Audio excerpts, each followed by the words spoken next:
Здравствуйте, привет. Assalamualaikum. Hari ini aku mau bahas tentang tips mendapatkan beasiswa Rusia. Kalau kalian pengen kuliah di Rusia, ada dengan dua cara, mandiri dan beasiswa. Kalau kalian ingin kuliah di Rusia dengan mandiri, kalian bisa langsung daftar ke kampusnya masing-masing. Kayak waktu itu contohnya aku pengen daftar kuliah di Rusia itu by mandiri, dan aku langsung email kampusnya aja. Waktu itu aku mau apply di SPBPU, Saint Petersburg Polytechnic University. Nah, nanti mereka bakal balas email kalian dengan ngasih explanation gitu, kayak fee-nya berapa per tahun, kayak living cost-nya berapa, dormitory-nya berapa, kayak gitu. Waktu di SPBPU sih dia ngasih price list gitu ke aku sekitar 70 juta per tahun. Nah, sekarang aku mau jelasin yang tentang beasiswa, karena aku sendiri alhamdulillahnya diterima pakai beasiswa. Nah, beasiswa Rusia sendiri itu terbagi dari dua, yaitu ada Open Doors sama PKR.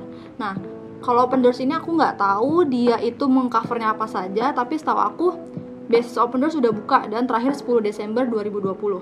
Untuk beasiswa PKR itu bukanya setiap akhir tahun atau awal tahun. Nah, beasiswa PKR itu dari Russian Government Scholarship. Jadi yang ngadain itu pemerintah Rusia. Gitu, dan itu yang mewajibkan kita harus POTFAK 1 tahun. POTFAK itu apa sih? POTFAK itu persiapan bahasa sebelum kalian masuk ke kuliahnya. Dan itu selama kurang lebih 1 tahun gitu. Waktu itu sih aku cepet banget daftar dan aku langsung di email gitu sih sekitar berapa hari, karena aku daftarnya juga udah akhir-akhir.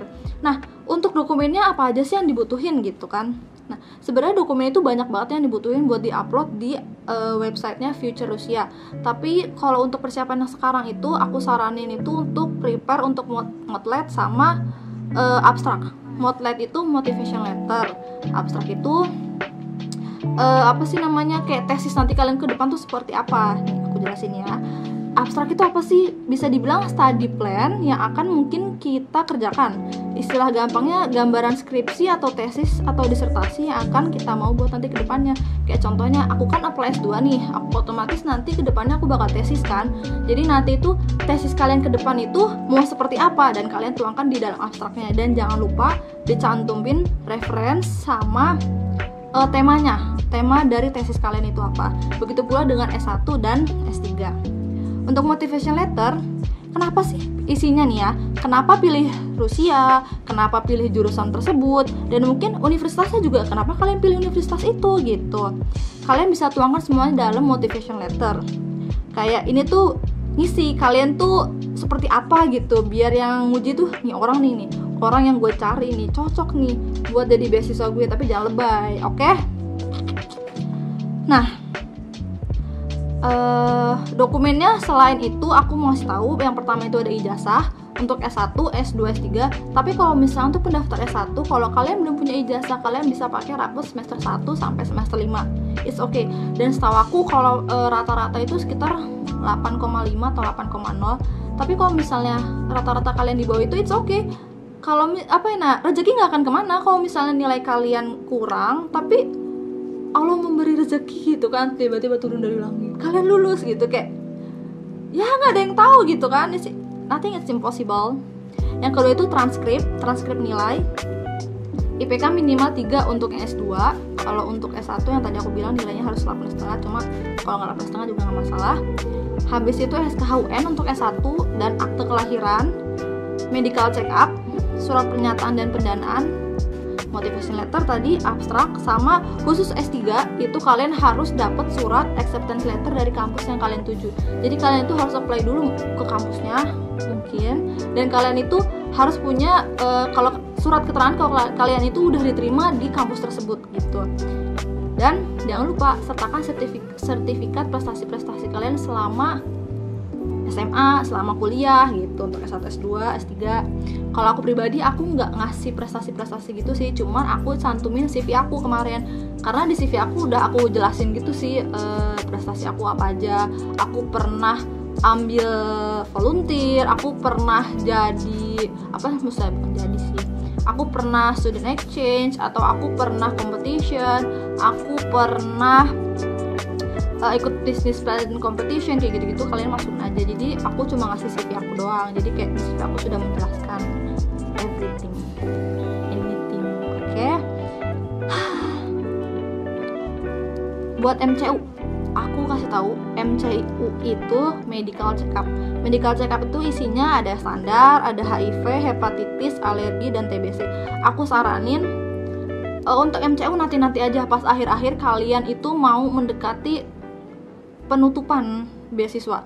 Karena MCU itu berlaku hanya 3 bulan. Jadi kalau misalnya kalian udah siapin dari sekarang, takutnya nanti expired jadi nggak berlaku lagi atau gimana gitu, oke? Jadi untuk yang sekarang kalian siapin itu abstrak sama motivation letter.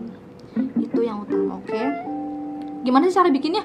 Kalian bisa cari-cari kok di internet, ada contoh-contohnya. Aku pun seperti itu, aku nyarinya di internet, and then aku ubah. Dan kalau aku sih abstrak sama motivation semua in English, oke? Kalau kalian bisa pakai bahasa Rusia juga lebih baik, ya enggak? Oke, kalau udah tahap selanjutnya, kalau kalian lulus dari berkas, kalian itu akan mengikuti wawancara. Gitu. Wawancara itu biasanya di Jakarta. Kalau misalnya kalian dari luar kota gitu, kalian bisa pakai kereta atau pesawat, dan itu ongkos sendiri ya, mohon maaf. Karena aku diterima tahun 2020 ini, karena pandemi, jadi aku semuanya by online. Jadi aku wawancaranya by video call WhatsApp. Jadi aku waktu itu interviewnya bertiga, aku sama Pak Vitali Glinkin sama Mbak Putri. Dan Mbak Putri ini tuh dari PKR, dan Pak Vitali Glinkin itu dari direktur PKR-nya. Ada satu lagi cewek, aku lupa, kalau nggak salah Bu Lena deh kalau nggak salah. Dan itu dari PKR-nya juga gitu. Dan wawancaranya menggunakan English, oke. Kalau kalian bisa bahasa Rusia juga lebih baik ya, nggak ada yang melarang. Karena saya tidak bisa bahasa Rusia sedikit pun, saya cuma tahu privet doang. Oke. Setelah wawancara itu biasanya kalau tahun-tahun sebelumnya itu ada yang namanya langsung dipanggil kelulusannya nih. Oh, orang ini lulus dari wawancara, orang ini lulus dari wawancara. Nah, untuk tahun aku itu beda dari tahun-tahun sebelumnya. Biasanya itu dari wawancara, setelah wawancara itu banyak yang gugur, langsung diterima nih siapa-siapanya. Nah, karena tahun aku berbeda, aku kayak bingung gitu loh. Setelah wawancara ada tahapnya lagi, ada tahap tanda tangan. Jadi kayak setelah wawancara tuh deg-degannya belum selesai gitu, karena masih ada seleksi lagi. Kayak aku juga bingung kenapa bisa beda dari tahun-tahun sebelumnya. Melelahkan, capek ya ngomong ngos-ngosan, Allah. Oke. Setelah interview itu tuh masih ada seleksi lagi kan, jadi ya Allah capek banget, bikin deg-degannya tidak berhenti. Habis itu aku udah selesai dari pengumuman wawancara, aku langsung pengumuman univ. Nah ini yang deg-degan banget, karena sejujurnya aku itu iseng-iseng daftar PKR ini. Jadi kayak aku tuh masih milih kampusnya yang kayak ya udah aja gitu, ya udah sesuai aja, kan aku ngeklik aku jurusan manajemen untuk S2.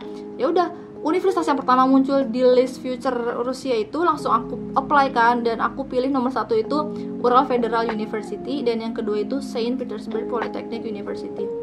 Cuma alhamdulillahnya aku diterima pilihan pertama, dan aku sebenarnya nggak tahu itu bagus apa enggak, dan ternyata pas aku cari-cari ya alhamdulillah bagus. Kenapa aku bilang bagus? Karena sejujurnya aku udah searching di di websitenya URFU, Ural Federal University itu, dan dia itu banyak dari jurusan-jurusan di URFU itu sudah bisa berbahasa Inggris. Jadi biasanya beberapa kampus itu cuma menyediakan kelas bahasa Inggris itu cuma beberapa jurusan aja, dan kalau di URFU itu lengkap banget, dan kayak wah keren banget nih. Dan kalian tuh bisa double degree, kayak misalnya nanti semester berapanya kalian bisa ngambil di Europe atau di mana gitu. Dan by the way, ternyata Ural Federal University kerjasama sama BINUS dong. Kebayang gak kalau misalnya gue mau ngambil double degree tapi ke BINUS? Terus gue pulang ke Indonesia buat double degree doang. Oke. Habis itu, abis pengumuman univ, gue dapat pengumuman POTFAK yang tadi preparative faculty itu. Dan karena setahu gue tuh karena URFU itu punya POTFAK sendiri, jadi ya udah alhamdulillahnya aku dapet di URFU-nya sendiri gitu. Alhamdulillah ya sesuatu. Dan cukup sekian sepertinya. Kalau ada yang mau ditanyakan, kalian bisa tanya langsung di bawah, atau mungkin bisa tanya Instagram aku juga bebas, tapi sebenarnya Instagram aku dikunci. Oke. Semoga membantu kalian yang sedang bingung, dan semoga aja ini benar-benar secara tuntas aku menjelaskan ya. Mungkin ada yang belum tuntas, kalian bisa tanyakan juga. Atau misalnya seperti gimana cara bikin visa, karena sebenarnya aku sendiri belum bikin visa karena pandemi ini. Jadi visa information visanya pun belum keluar dari website aku sendiri. Begindang. Oke. Oh ya, buat yang nanya berapa sih yang diterima waktu angkatan aku? Waktu angkatan aku itu diterima sekitar 166 orang, dan itu mayoritas S1. S2 nya itu kurang lebih 40 orang kalau nggak salah, dan 6 orang itu S3. Aku lupa karena aku belum lihat lagi listnya. Jadi sebenarnya untuk yang S1 itu berat banget karena saingannya lebih banyak. Jadi semangat, walaupun nilai sama IPK-nya tidak mencukupi syarat, please daftar aja. Karena rezeki tuh nggak ada yang tahu, serius deh. Karena aku pribadi, kalau kalian tahu medical check up mamaku baru ngasih aku izin untuk medical check up itu setelah aku diterima beasiswa. Nanti aja Kak, setelah diterima beasiswa baru medical check up gitu. Karena medical check up itu tidak mengeluarkan uang yang sedikit ya. Terus daftar waktu di aplikasi pakai apa? Sejujurnya aku udah pernah medical check up dulu, tapi udah expired gitu. Tapi ya gimana, jangan dicontoh lah pokoknya. Tapi alhamdulillah lolos nggak sih, yang kayak ya Allah, semua itu memang sudah direncanakan oleh Allah. Terima kasih ya Allah. Oke, sampai jumpa. Assalamualaikum.